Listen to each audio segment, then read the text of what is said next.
이제 실생활에서 인간의 일을 보조하고 혹은 대신할 수 있는 그런 존재로 완전히 바뀌었다. 우리는 휴머노이드 로봇이 없는 세상으로 뒤돌아가지 못할 겁니다. 휴머노이드 로봇은 파괴자의 성격을 갖고 있습니다. 이 수많은 특정 목적을 가진 로봇들을 하나의 로봇이 다 해낼 수 있다면 인간들은 뭐하지? 인간들은 다 실업자가 되는 거 아니야? 아마도 휴머노이드 로봇이 지금의 인간의 일을 대체하게 되면 우리는 아마도 지금은 모르는 다른 일을 하고 있을 것이다.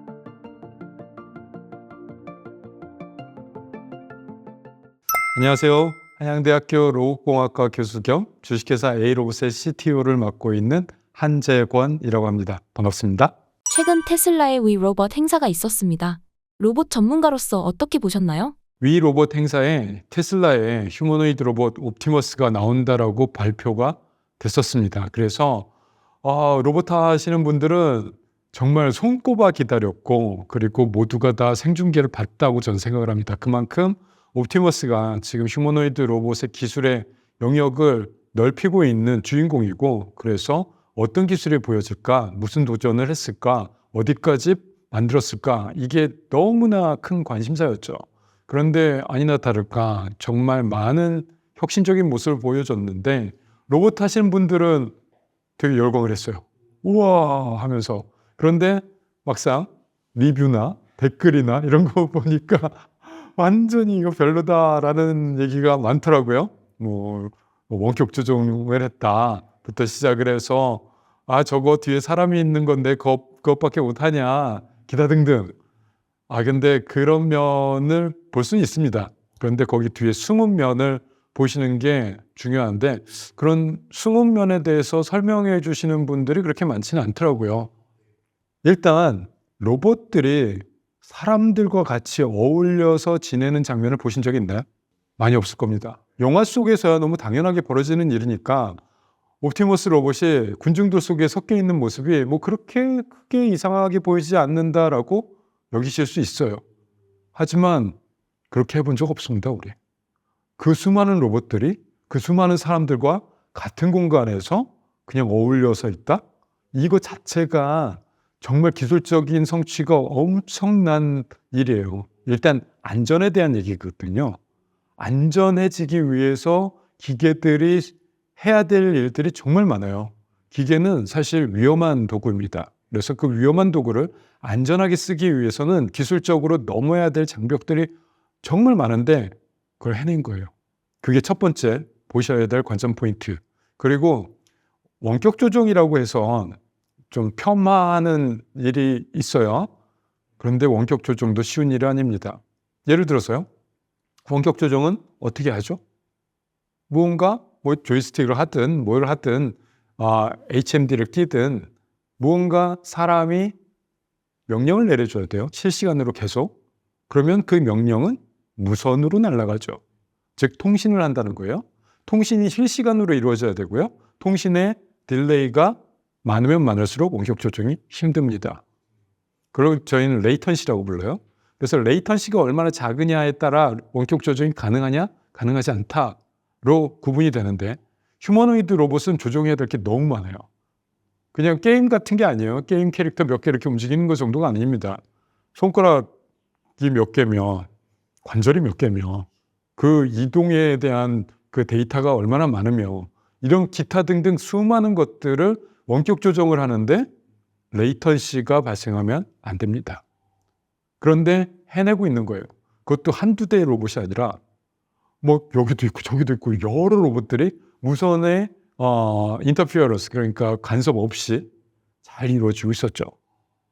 그런 점도 눈여겨봐야 될 점이에요. 그래서 저희도 한번 해봤어요. 원격 조정. 그거 얼마나 어려운가. 그래서 테슬라처럼 그 맥주 따르는 거 있잖아요. 그걸 한번 시도를 해봤거든요. 쉽지 않더라고요. 야, 저거 쉬워?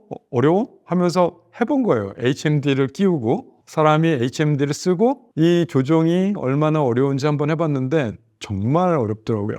이 거리감을 나타내는 것도 힘들고 이 헤드마운트 디스플레이 쓰신 분들은 아실 거예요.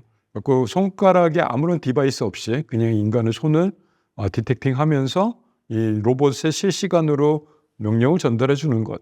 이게 그닥 쉽지는 않았습니다. 저 영상 저게 뭐야, 옵티머스에 비해서 저것밖에 못해라고 하실 수 있어요. 하지만 그런 로봇 만드는 곳이 전 세계에서 그렇게 많지 않습니다. 우리나라의 저희 회사 A로봇이 좀 하고 있죠. 어쨌든 어렵습니다. 원격 조종도. 테슬라 로봇의 등장 배경과 업계에 미치는 영향력, 차별점들은 어떤 것들이 있을까요? 테슬라의 옵티머스가 등장한 게 몇 년 안 됐습니다. 2021년에 일론 머스크가 이런 얘기를 했죠. 테슬라는 AI 로봇 회사가 될 겁니다. 휴머노이드 로봇을 만들 거예요 라고 했습니다. 불과 3년 전 일이에요. 그리고 그때 당시는 로봇도 없었어요. 그래서 인간에게 무슨 커스튬 하나 입혀갖고 옆사람 춤추게 만들고 우리 이런 거 만들 거예요 라고 해서 사람들이 반신반의했습니다. 뭐 하겠는데 아이 설마 그거를 몇 년 안에 이렇게 호언장담을 하는 거 좀 너무 많이 나간 거 아니야? 뭐 이런 식의 얘기를 하곤 했었습니다. 옵티머스가 2022년에 처음으로 등장했을 때 많은 사람들은 그냥 잘 못 만든다라는 평가를 주로 많이 했습니다. 저것밖에 못 만들어? 저런 로봇은 나도 할 수 있어. 뭐 이런 식의 약간의 좀 비하하는 발언들이 많았는데 저는 너무 놀랐어요. 왜냐하면 1년 만에 무언가 플랫폼이 만들어지고 걷고 움직이고 하는 걸 보여줬단 말이죠. 그거는 있을 수 없는 속도예요. 휴머노이드는 진입 장벽이 굉장히 높은 기술입니다. 저는 한 20년간 해왔는데 그래서 어느 정도 노력을 들여야 어느 정도 시간을 투자를 해야 어느 정도 로봇이 나온다가 어느 정도 머릿속에 있어요. 주변 사람들이 그렇게 해왔으니까. 그런데 그 한 10년치를 한 번에 1년에 다 해버렸어요. 그걸 보고 우와 이 속도는 뭐지? 라고 엄청 긴장을 하게 만들었고 그때부터 저희 연구팀들이 정말 각성을 하고 지금까지 쉬질 못하면서 달리고 있는데 그럼에도 불구하고 많은 사람들은 그 폭발력과 잠재력을 잘 보지 못하신 것 같더라고요. 그리고 나서 1년 뒤, 또 1년 뒤에 나타내는 옵티머스의 발전은 정말 제 예상을 뛰어넘을 정도로 너무 빨랐죠.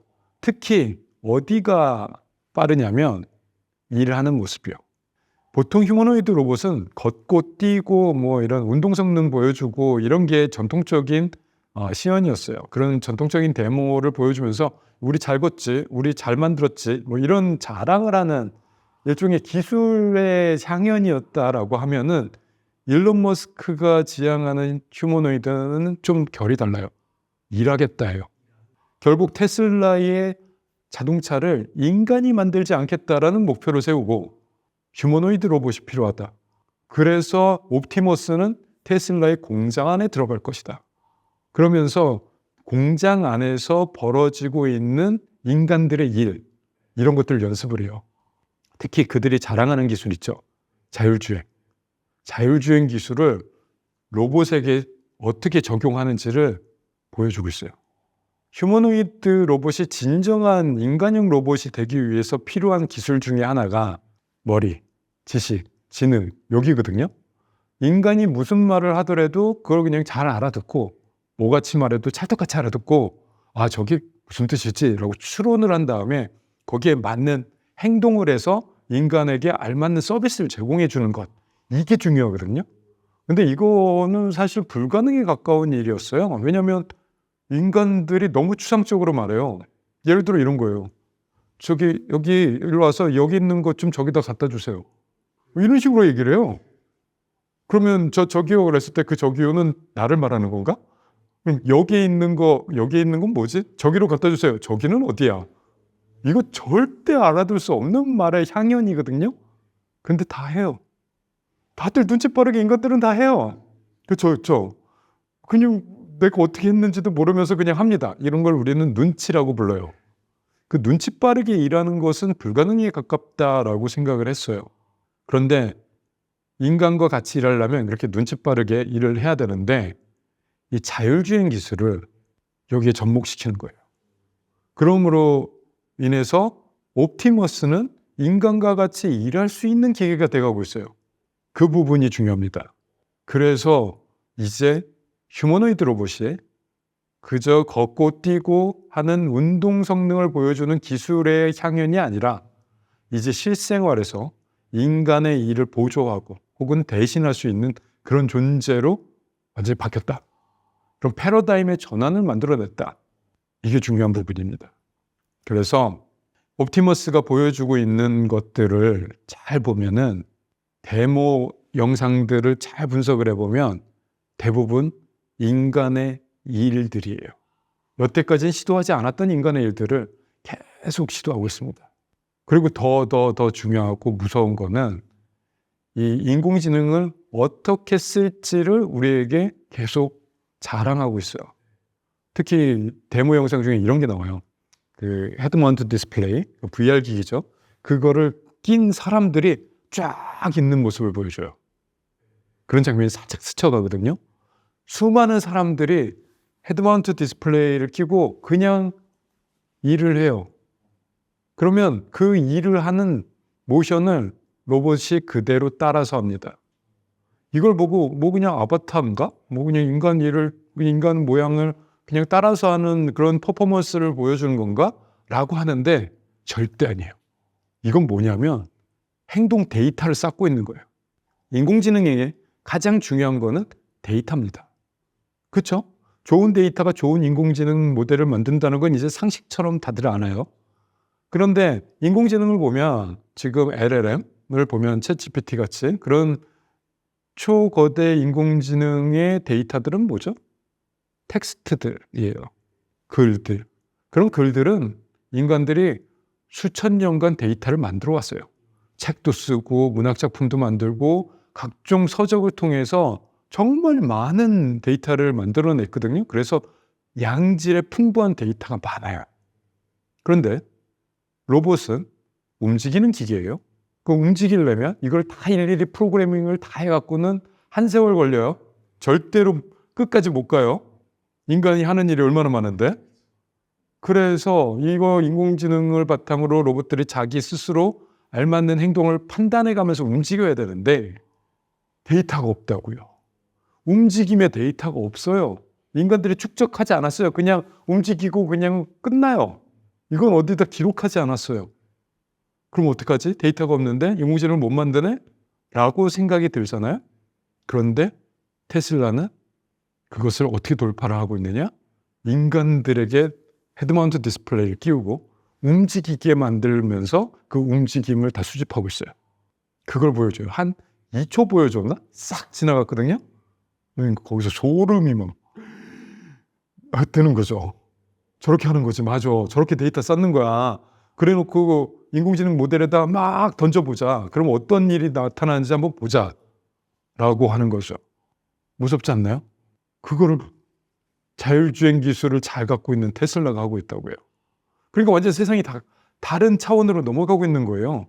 그래서 저희도 한번 시스템을 구축을 했어요. 저희가 빠르게 추격을 하려고 하고 있습니다. 그래서 인간의 행동, 특히 팔의 움직임, 손의 움직임, 일은 팔과 손이 하는 거니까 이 움직임을 수집하려고 하고 있습니다. 근데 저희도 이제 시작하는 거라서 조금 어려움을 겪고 있긴 해요. 하지만 어떻게 하는지 파악을 해서 돌파할 겁니다. 이제 시작을 했어요. 저 행동 데이터들을 토큰화해서 초거대 AI 모델에게 마구 집어넣어 볼 겁니다.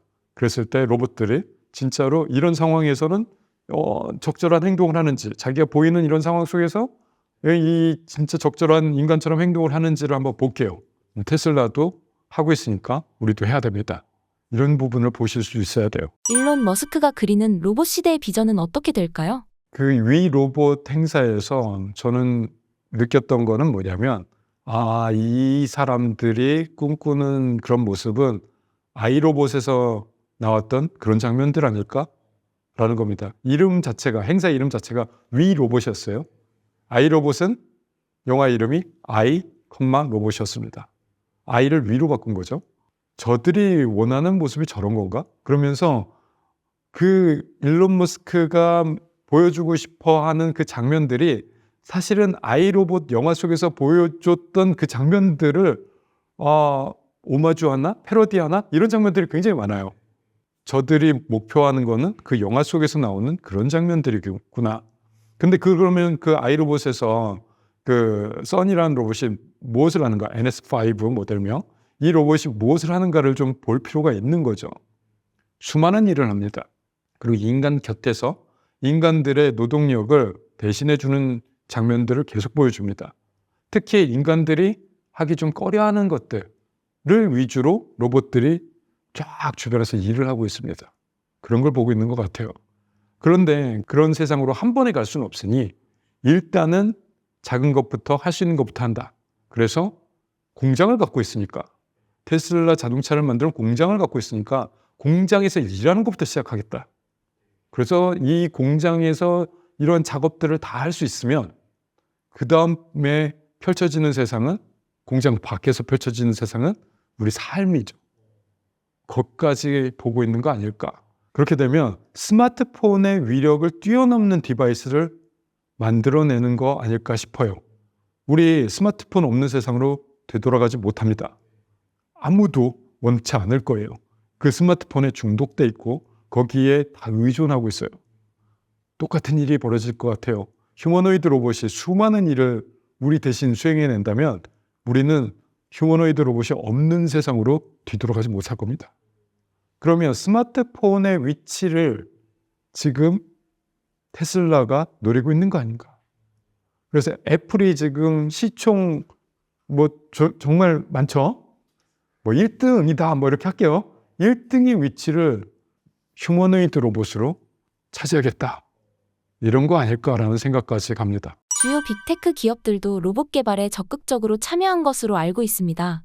현재 이 시장의 경쟁 구도는 어떻게 형성되어 있나요? 휴머노이드 로봇이 삼각구도로 개편된 것 같아요.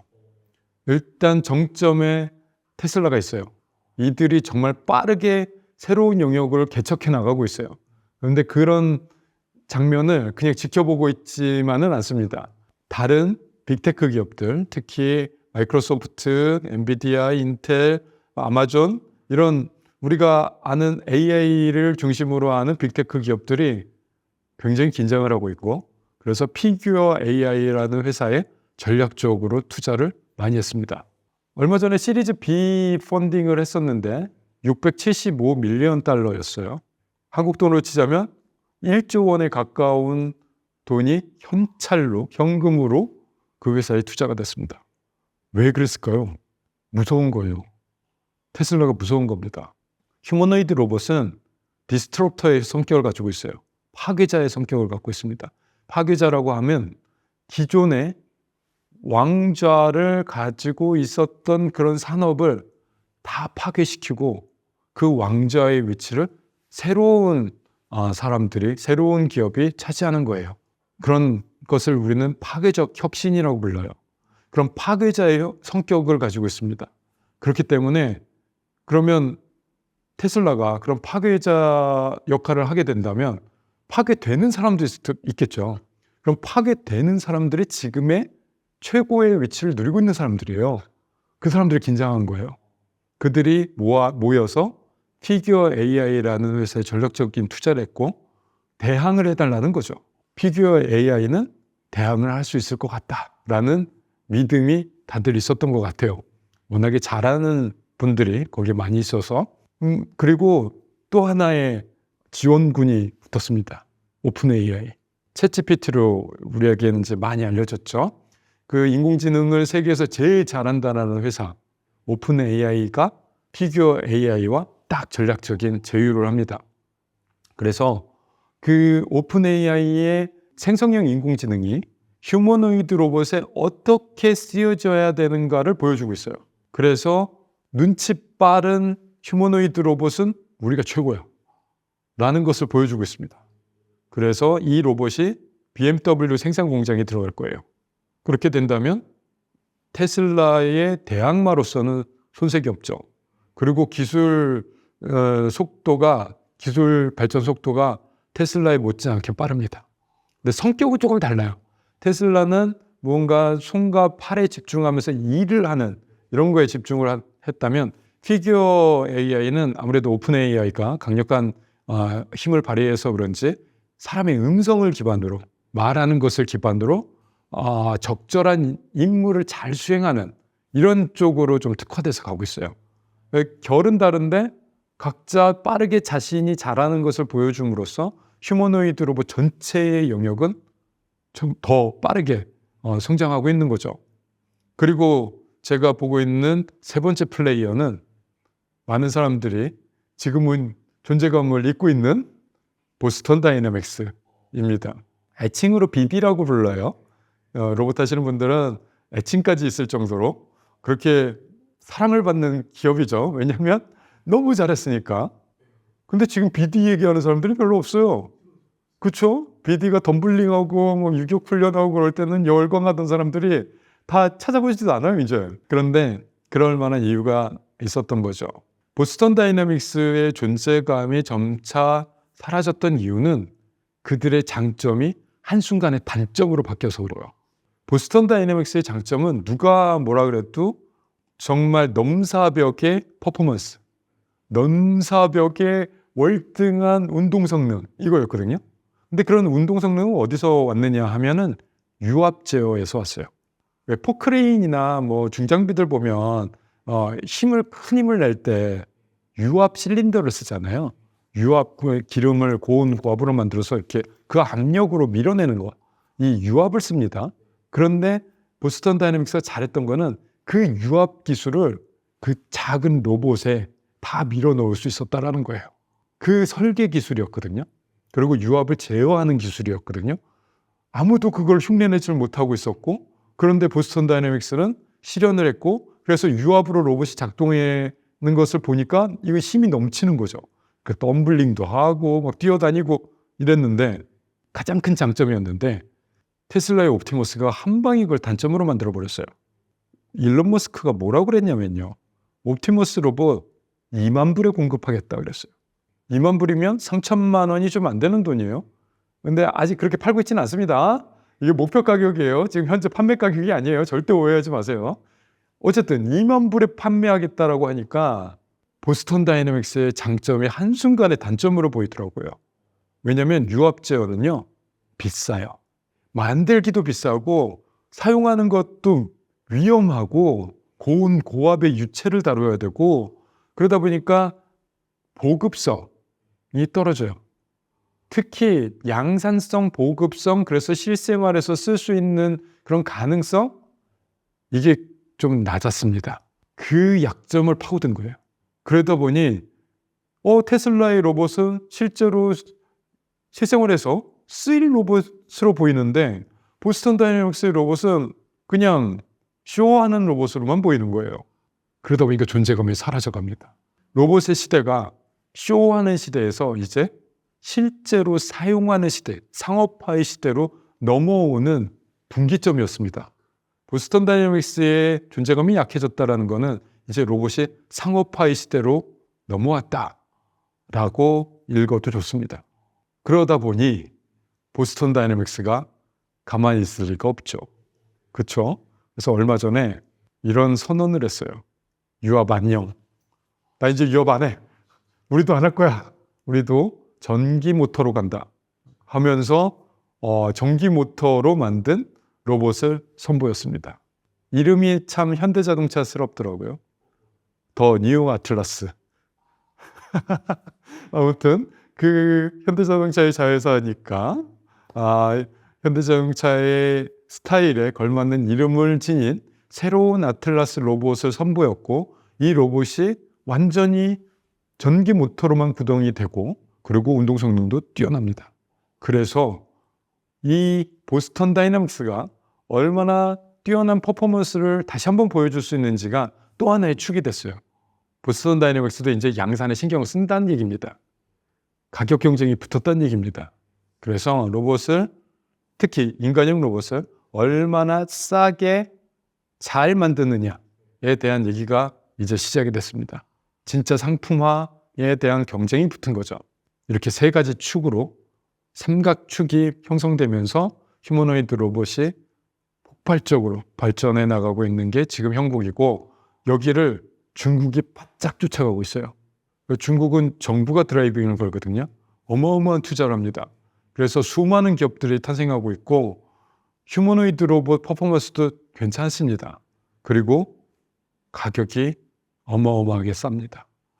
그래서 휴머노이드 로봇의 상업화는 어쩌면 중국이 더 빠른 거 아니야?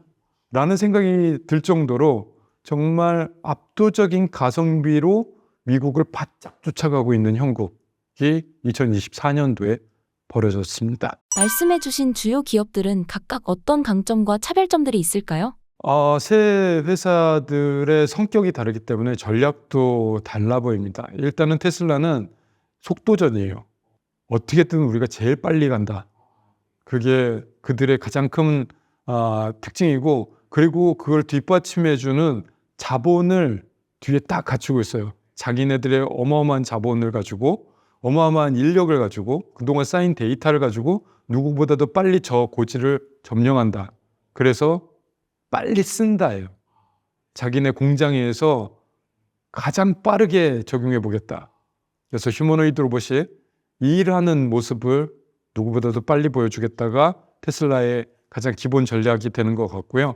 피규어 AI 같은 경우는 이 로봇을 실제로 쓰긴 쓰되 인간들과 어떻게 협업을 잘하는지를 보여주겠다라는 것을 좀 중점적으로 가고 있는 거 아닌가라는 생각이 듭니다. 왜냐하면 인간의 음성에 좀 집착을 하고 있어요.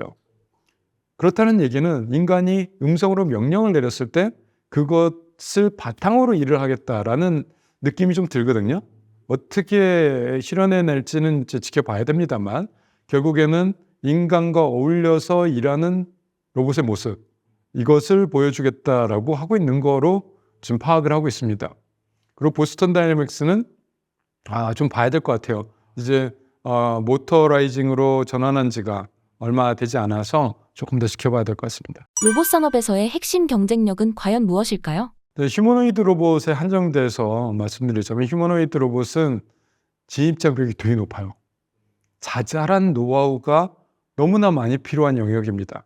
그러다 보니 그 자잘한 노하우는 특허로 만들어지기는 좀 쉽진 않고 어떻게 존재하냐면 엔지니어들의 감 속에 존재해요. 아직까지는 그렇습니다. 너무나 많은 기술이다 보니까 너무나 수많은 기술이 집착되다 보니까 뭐 한두 가지로 얘기할 수가 없어요.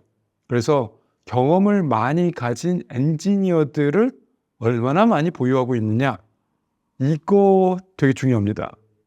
그래서 엔지니어 쟁탈전 뭐 이런 것도 좀 벌어지지 않을까라는 예상은 좀 하고 있어요.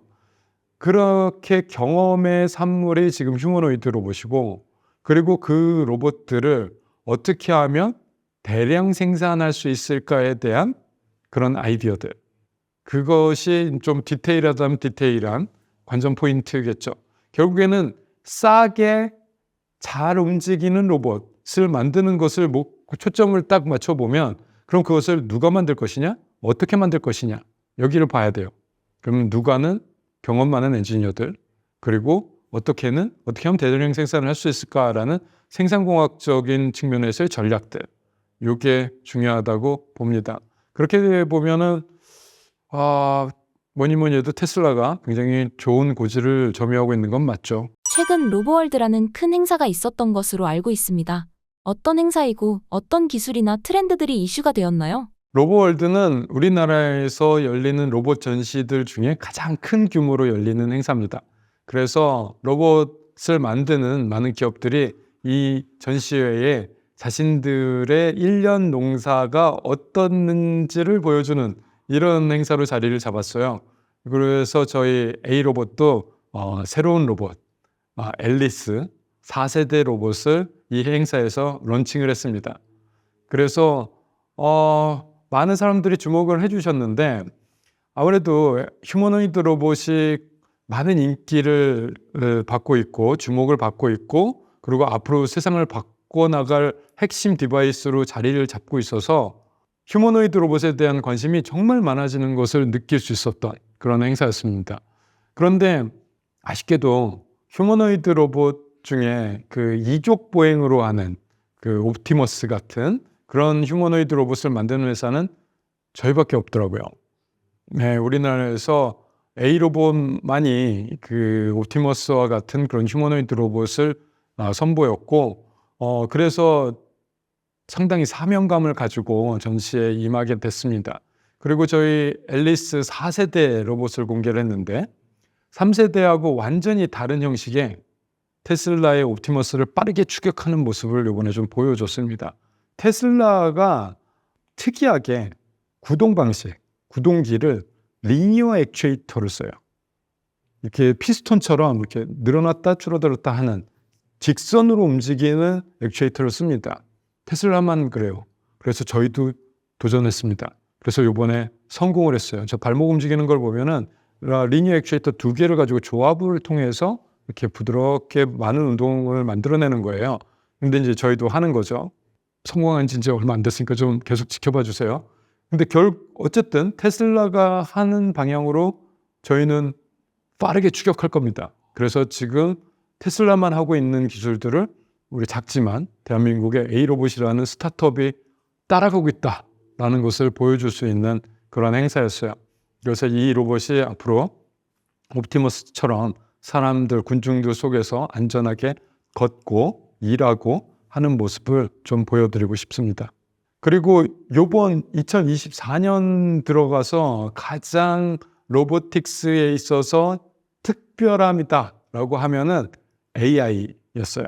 이전에 로보틱스는 그저 반복하는 그냥 반복 작업 로봇 이런 쪽이 뭔가 그래도 대세였거든요. 얼마나 정밀하게 잘 움직이는가 이런 게 좀 대세였는데 올해는 얼마나 AI를 잘 적용하는가에 대한 그런 얘기들이 많아졌어요. 그래서 로봇들이 전반적으로 똑똑해졌습니다.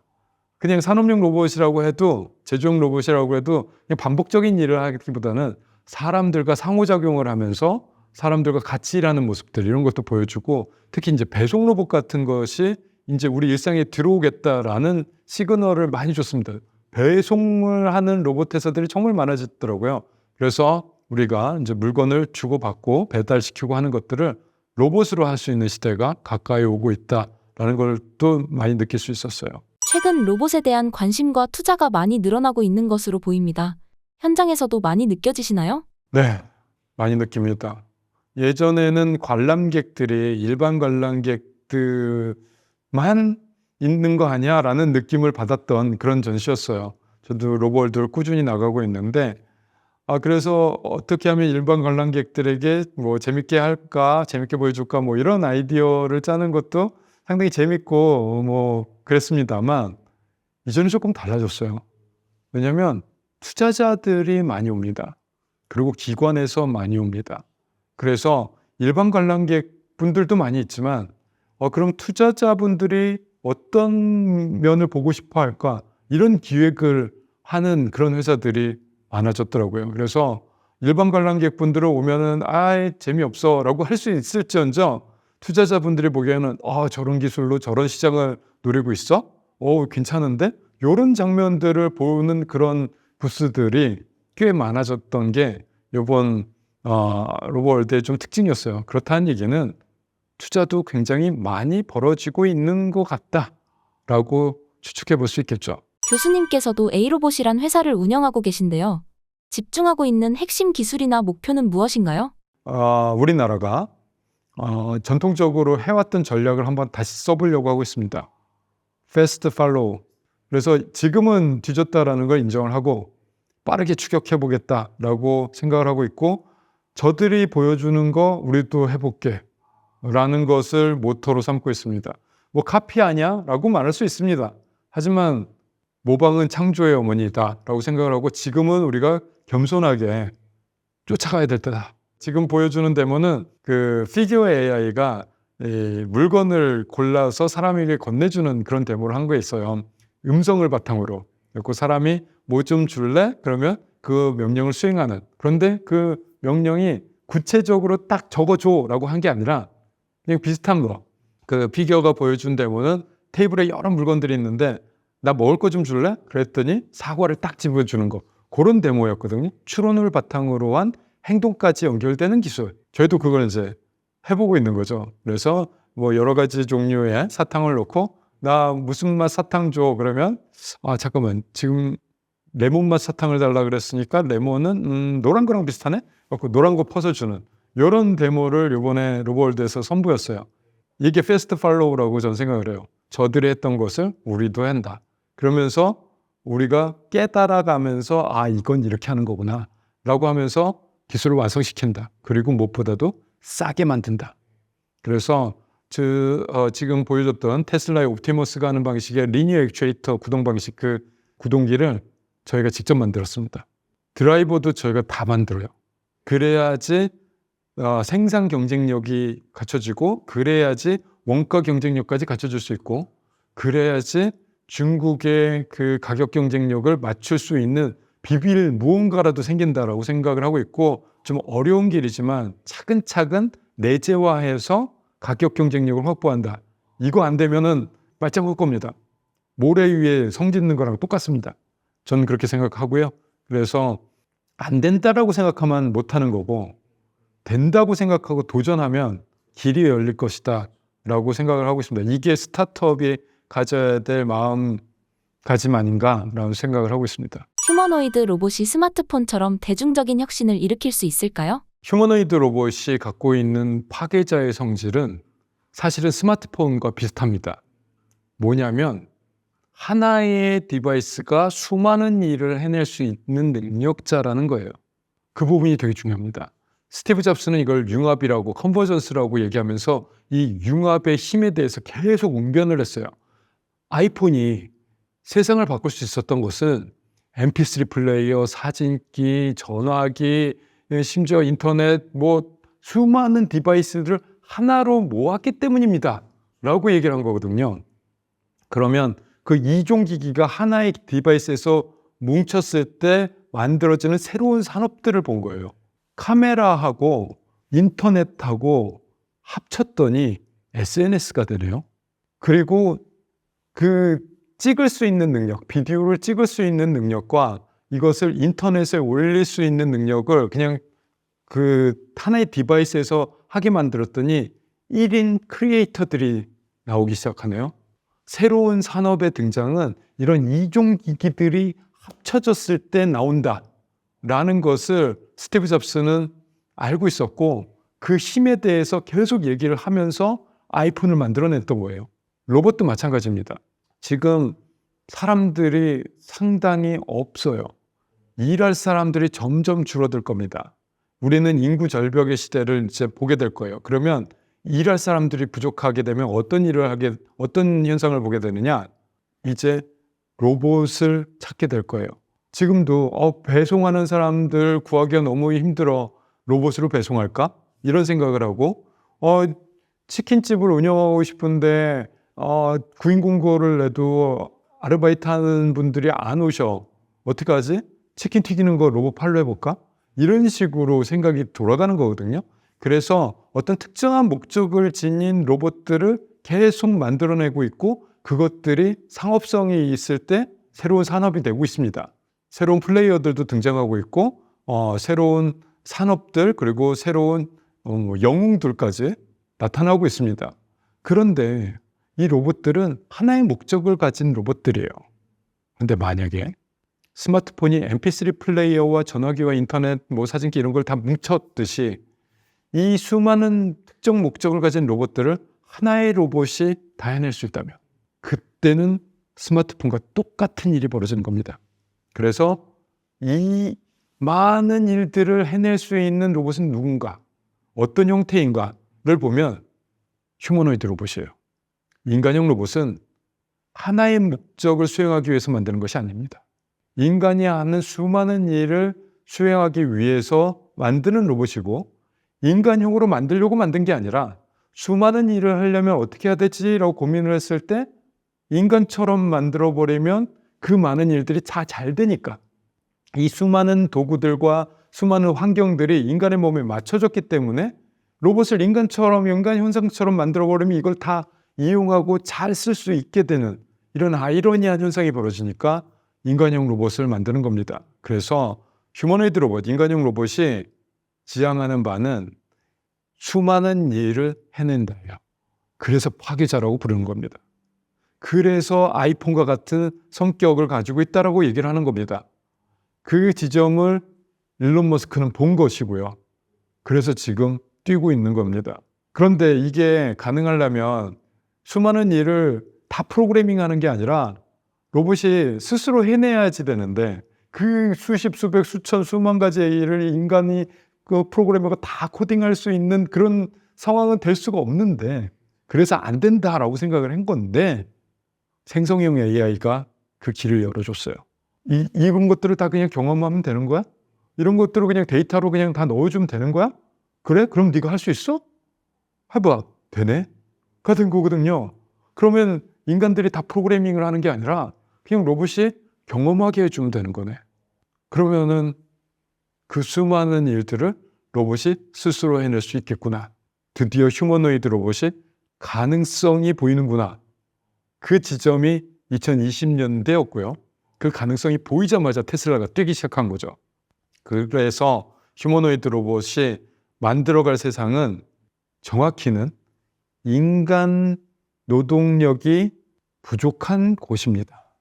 인간 노동력이 부족한 곳부터 휴머노이드 로봇이 그 빈자리를 채워줄 겁니다. 이게 무슨 뭐 좋은 일을 하자가 아니라 인간 노동력이 없어지면 그 산업은 그냥 무너지게 놔둘 것이냐. 그 일을 하고 있는 사람들, 특히 뭐 사장님들은 자기 사업이 무너지는 걸 그냥 두고 볼 수는 없을 거예요.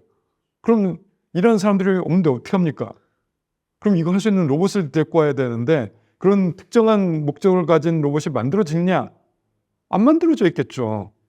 근데 휴머노이드 로봇은 경험시키면 돼? 그러면 휴머노이드 로봇 여기다 먼저 쓸게. 그 필요에 의해서 인간의 노동력이 부족해지는 것부터 휴머노이드 로봇들이 투입돼서 일을 하게 될 겁니다. 그래서 휴머노이드 로봇을 만드는 많은 사람들이 똑같은 생각을 하고 있을 거라고 생각을 합니다. 결국에는 인간의 부족한 노동력을 휴머노이드 로봇으로 극복해 보겠다라는 목표. 그것은 뭐 어떻게 실현될지는 이제 지켜봐야 되겠죠. 실현 방법은 다들 다를 겁니다만 어쨌든 큰 그림은 똑같다라고 저는 믿고 있습니다. 로봇 산업에서 중국의 역량과 위치는 어떤가요? 지금 지구상에서 만들어지는 휴머노이드 로봇을 다 펼쳐놓고 1등부터 뭐 100등까지 순위를 매겨봐라. 그러면 분명히 최상위권의 로봇들은 미국 로봇들이에요. 그런데 그럼 미국 로봇들 빼고 그러면 그 다음은 어디냐를 보면 중국 로봇들이 가득합니다. 그 정도로 중국이 빠르게 미국을 추격하고 있습니다. 그래서 미국에서 어떤 것을 보여주면 한 1년쯤 지나면 중국에서도 하고 있어요. 그 정도의 갭을 가지고 빠르게 쫓아가고 있죠. 그럼 중국은 어떠한 원천으로 그런 것들을 만들어내느냐. 일단 정부가 이게 길이다, 이게 살 길이다 라고 하고 있는 것 같아요. 어마어마한 천문학적인 돈을 로봇 회사들에게 투자를 하고 있습니다.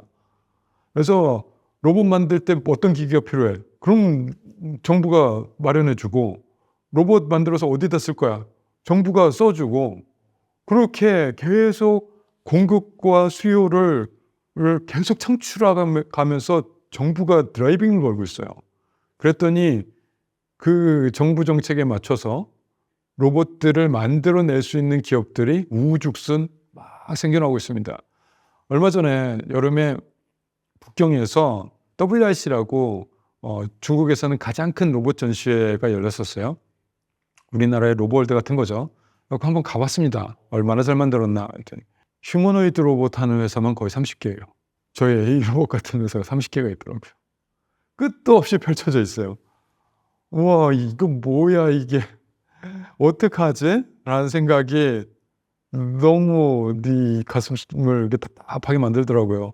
우리나라에는 나밖에 없는데. 그런 생각에 처음에는 어떡하지? 라는 생각을 했는데 두 번째 드는 생각은 그래도 할만하다라는 생각이 어느 틈인가 보였습니다. 왜냐하면 그 많은 로봇들이 차별성이 별로 없어요. 다 비슷비슷해요. 자기들끼리 카피하고 있어요. 그러니까 좀 다양성이 부족합니다. 그러면 숫자는 많은데 그 숫자가 많아서 만들어지는 그 힘 같은 거는 상대적으로 좀 덜 느껴지더라고요. 그래서 이들이 가는 방향은 딱 하나구나. 그런데 그 방향 뭐 맞을 수도 있겠지만 하지만 다른 방향도 맞을 수도 있는데 그러면 나는 다른 방향으로 가는 게 맞지 않을까? 그렇게 생각을 했는데 중국은 테슬라 스타일로 가고 있지는 않아요. 테슬라는 워낙에 독특하게 가고 있고 그래서 중국에서 딱 표준으로 만들어진 그 성공 케이스가 하나가 있는데 그 케이스를 다들 비슷하게 가고 있는 겁니다. 1등, 중국의 1등이라 그러면 제가 보기에는 유비텍 또는 유니트리라는 회사인데 샤오미 정도는 조금 뒤쳐져 있고 근데 그 회사들을 보고 똑같이 하고 있는 것 같아요. 근데 그 회사들 유비텍이나 유니트리가 테슬라 스타일은 아닙니다. 중국의 그 어떤 표준 모델 같은 거예요. 그런데 저는 테슬라 스타일이 굉장히 가능성이 높다 그렇게 생각을 하고 있거든요. 그래서 저는 테슬라 스타일로 가보려고 하고 있습니다. 그래서 그래도 이게 방향이 다르니까 경쟁력이 다르니까 한번 해볼 만하지 않을까라는 생각을 가져서 나름대로 그 전시에 참가하고 나서 희망은 좀 갖게 됐습니다. 하지만 그들이 만들어내는 그 어마어마한 수와 그 가격과 이것을 넘어설 수 있어야 그리고 경쟁할 수 있어야 살아남을 수 있다라고 생각을 하고 있습니다. 중국에서 만들어지는 액추에이터들은 대부분 이렇게 회전식이에요. 로타리식입니다. 전통적인 모터 제어 방식이죠. 대부분의 로봇들은 이렇게 회전식 모터를 써요. 이게 너무나 당연한 상식이에요. 회전식 모터를 만들고 여기 프레임을 조립하고 또 모터 만들고 프레임을 조립하고 그래갖고 이렇게 연결돼서 팔 하나가 이렇게 만들어지는 이런 식인데 테슬라 스타일은 아까도 말씀드렸지만 이게 직선형으로 움직이는 즉 인간의 근육과 비슷한 그런 움직임이거든요. 인간의 근육도 이렇게 수축작용으로 당기면서 움직이는 거예요. 회전식은 인간이 만들어내는 그런 운동 방식은 아닌 거죠. 그러다 보니 테슬라 스타일이 뭔가 더 인간에 가까워요. 운동의 스타일이라든가 디자인이라든가 그리고 생체역학적으로 맞는 게 있을 것 같아요. 그래서 저희도 이제 해본 거예요. 저도 전통적으로 이렇게 로타리 회전식으로 하던 사람이었는데 3세대 로봇까지는 회전식으로 하고 있었어요. 그런데 4세대로 넘어오면서 이 직선형 운동하는 액추에이터를 만들어서 장착을 해봤거든요. 그랬더니 테슬라가 왜 이렇게 하는지 알 것 같아요. 리니어 액추에이터 구동의 매력에 폭 빠졌습니다. 와, 이런 보수적인 효과가 있어? 인간이 이렇게 진화된 이유가 있었구나 라는 걸 만들고 나서 깨달았어요. 공개는 못합니다. 죄송합니다. 이거는 영업 기밀이라 공개는 못하지만 이거구나. 근데 그런 게 한두 포인트가 아닌 거예요. 네, 그래서 테슬라가 확실히 더 기술적으로는 경쟁력이 있겠구나 라는 판단을 했고 그래서 우리도 한번 해봄직하다. 가격만 낮추면 된다. 이렇게 생각을 하고 있습니다. 한국의 로봇 기술력은 어느 정도인가요? 미국과 중국을 제외하고 그럼 휴머노이드 로봇을 만들 수 있는 나라가 몇 개나 되냐 이렇게 물어보면 별로 없어요. 놀랍게도 별로 없습니다. 우리나라는 되게 특이한 나라예요. 우리나라는 자동차도 만들죠. 반도체도 만들죠. 심지어 배도 만들죠. 비행기도 만들죠. 다 만드는 나라 같아요. 우리나라 정말 특이한 나라고요. 로봇도 만드는 게 이상하지 않을 정도로 그래 우리 왜 못 만들어 이러고 있는데 휴머노이드 로봇을 만드는 나라 꼽아봐라 그러면 별로 없어요. 그렇게 진입장벽이 높은 그런 분야가 휴머노이드 로봇입니다. 근데 우리나라는요 2015년에 했었던 다파 로보틱스 챌린지 재난구조용 로봇 대회 거기서 카이스트가 1등을 했어요. 전 세계 로봇들이 다 모여서 그때 당시에 최첨단 휴머노이드들이 다 모여서 자웅을 가르는 경기를 했는데 카이스트가 1등을 했다고요. 이런 나라예요. 야, 어떻게 이럴 수가 있을까요? 어쨌든 우리 스스로 비하할 필요도 없고 그렇다고 또 너무 자만을 할 필요도 없지만 객관적으로 우리가 뭘 잘하고 어떤 능력을 가졌는지를 파악하는 거 필요합니다. 너무 과소평가도 하지 말고 과대평가도 하지 말고 그리고 안 된다라고 지레 겁먹지도 말고 할 수 있다라는 도전 정신으로 다시 한번 해봤으면 좋겠습니다. 여태까지 그래왔고 우리 선배들은 그래왔고 우리라고 못할 거 없습니다. 휴머노이드 로봇이 또 한 번의 세상을 바꾸는 이 순간에 우리도 같은 플레이어로서 같이 갔으면 좋겠고요. 그렇게 되면 저 희망 섞어서 말하면 우리도 선두 그룹에 낄 수 있지 않을까.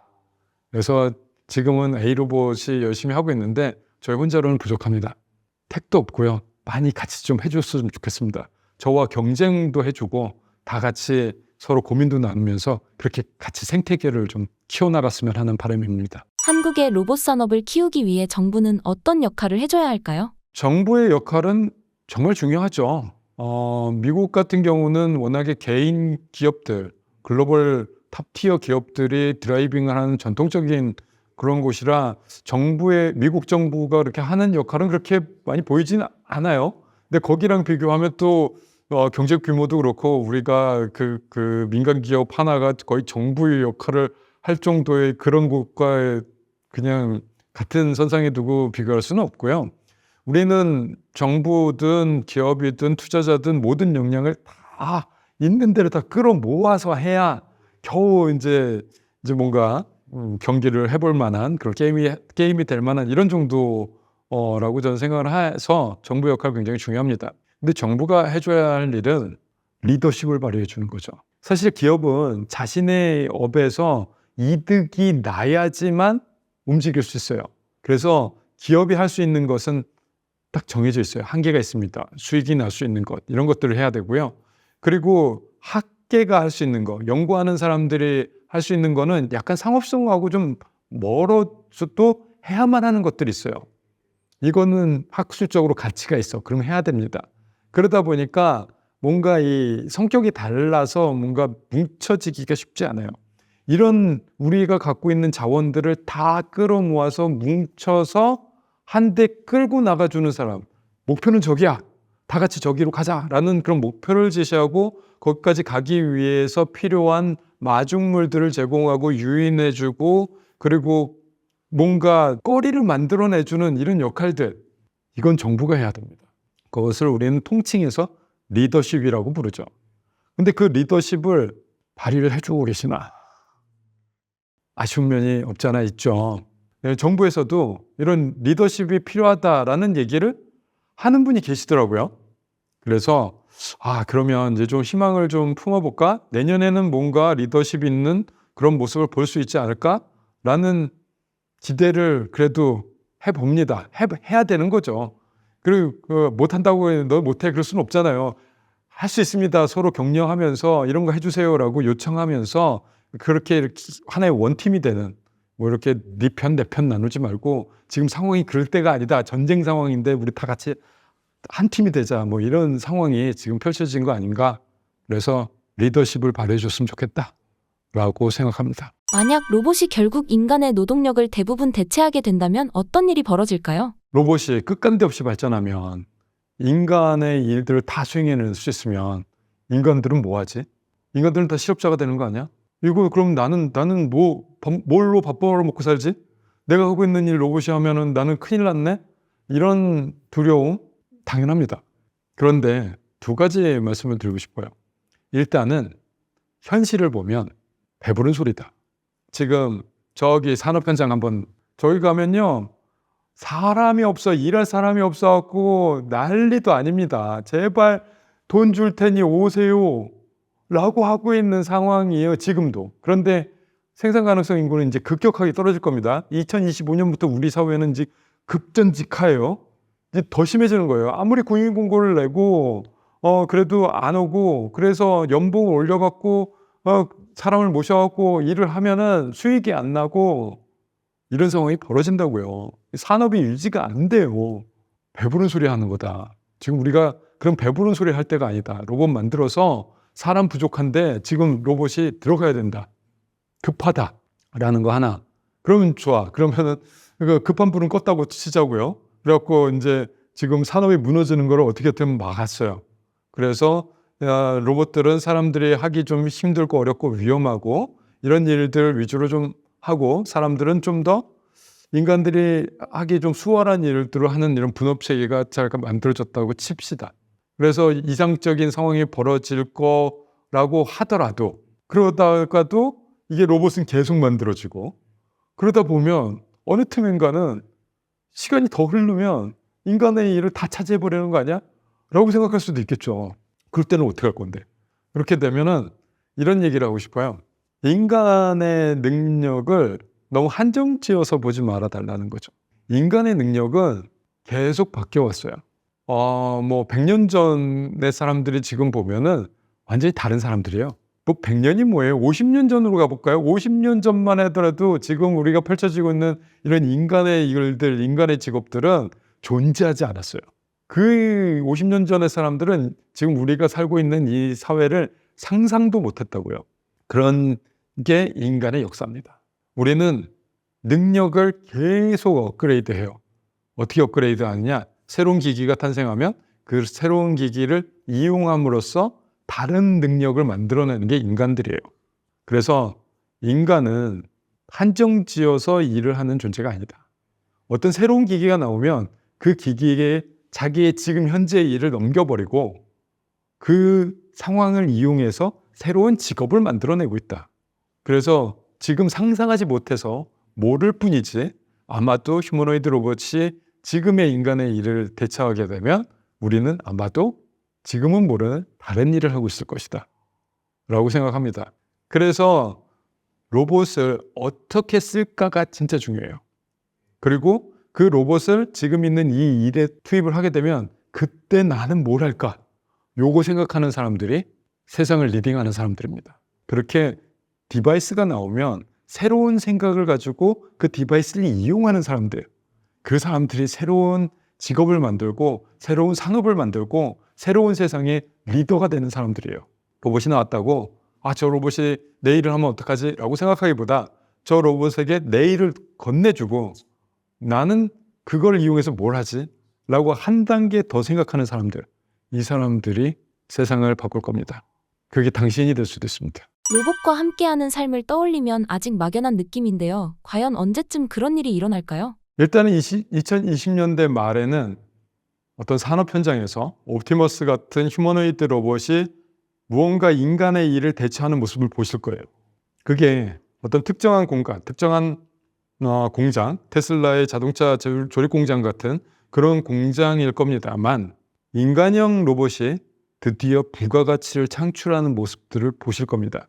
저는 부품들의 기술 경쟁력 향상 속도를 계속 재고 있거든요.